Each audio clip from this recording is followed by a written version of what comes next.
will tend to switch to real electricity. And let's say one more sentence about that. And then we use these parameters, we map them to survey questions. They did a survey, 500 programs, and later we used this information back to parameterize our model, which is easy because we have done it with our parameters. And of course, we do the same as well. We see here how a change or how an expected change would lead to expected behavior. And we saw that all these model assumptions can be merged and unified into a simple adaptive decision making, where the question is how to choose, or for the agent the question is how to choose the goal that improves the agent state best in short or long term. And our assumption here is, again, the activation and evaluation of relevant goals by and for the adaptation on affordances and demands, both from the internal and the external environment, may do that, may account to that. And these different demands and affordances have to be mediated by this model. So conflicts were generated between different demands, internal demands, or the demands and affordances. We will see that, for example, the affordance is the message to switch to real electricity, but the demand could be a very different one, generating a conflict, mediating between them, and how this leads the agent to switch to real electricity. And maybe I will go on that later, but for example, we saw that conflicts could be a way of getting people to switch to real electricity. So we use that with the exact life regulation mechanism I already touched upon, but we have unified them more in a functional sense that we said these are state indicators with different scopes and different types of state indicators, which drives upon the ideas of Mark Solms, scientist and psychologist.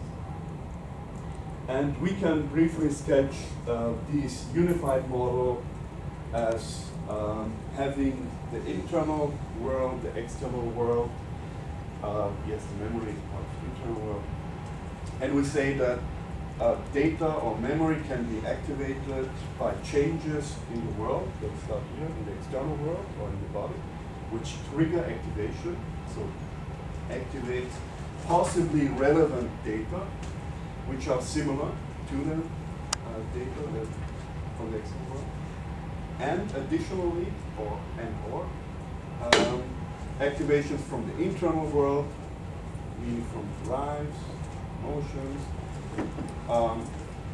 activating memory as well that may be possibly relevant for the internal state.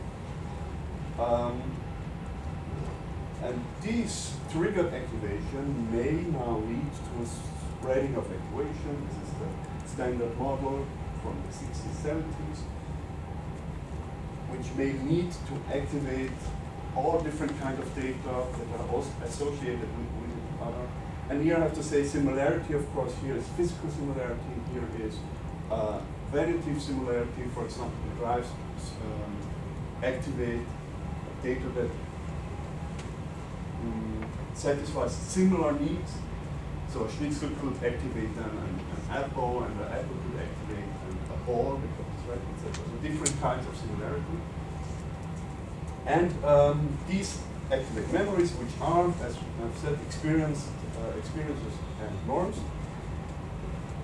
Goals are then extracted from these memories, possible goals, so possible goals for the affordances, for the different kind of demands.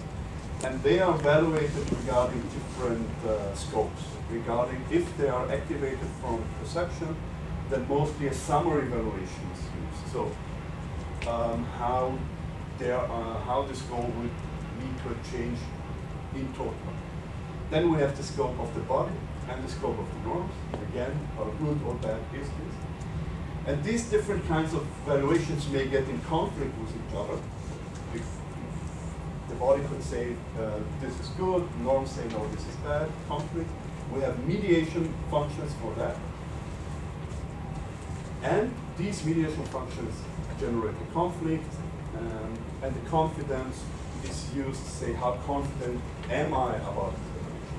So we have possible goals with these vectors, and this is the, so to say, primary process part where we go for different scopes of valuation, and then the conscious part, the secondary process part, go for evaluation. So weighting against each other, these different valuations. And here we go with Herbert-Simon satisfiers instead of optimizers. So we don't try to optimize, or the agent doesn't try to optimize all these different valuations, but chooses the one which are currently most relevant. So it compares to the current internal state. And this is, of course, a kind of word processing. And in the end, you have the relevance, the total relevance for this goal, and the priority of this goal. Are you close to some questions, or how are you doing? How many? You got about 2 minutes. 2 minutes for everything. 3, 4. So here's the software architecture. Not to say much about that. The results we have compared it to empirical data. We have clustered, compared it to clusters, and we have quite good results. Then we have gone a step further and compared an empirical experiment with our simulation, and extended that experiment with data that is difficult to manipulate in real life. For instance, the environment. In empirical experience is different to manipulate that, and we gain information or knowledge about that. If you are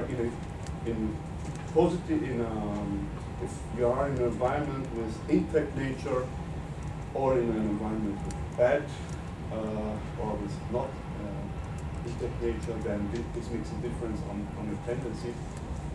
You could say obviously, but in empirical experiments there were a discrepancy between seeing a picture of nature or not, and the statement of switching or not, and a recommendation or not are very different. So if the problems were in or having a picture of nature in front of them, they would switch, but they wouldn't recommend others to switch, which is quite different. But we have replicated that in the model, and we have provided thereby an explanation model of why this is the case, all these empirical findings. So, very briefly about that we have also, with our model, transformed concepts of perception, motivation, drives, emotion, etc., into functional terms of activation, valuation, mediation, and evaluation, and hence unified also these concepts.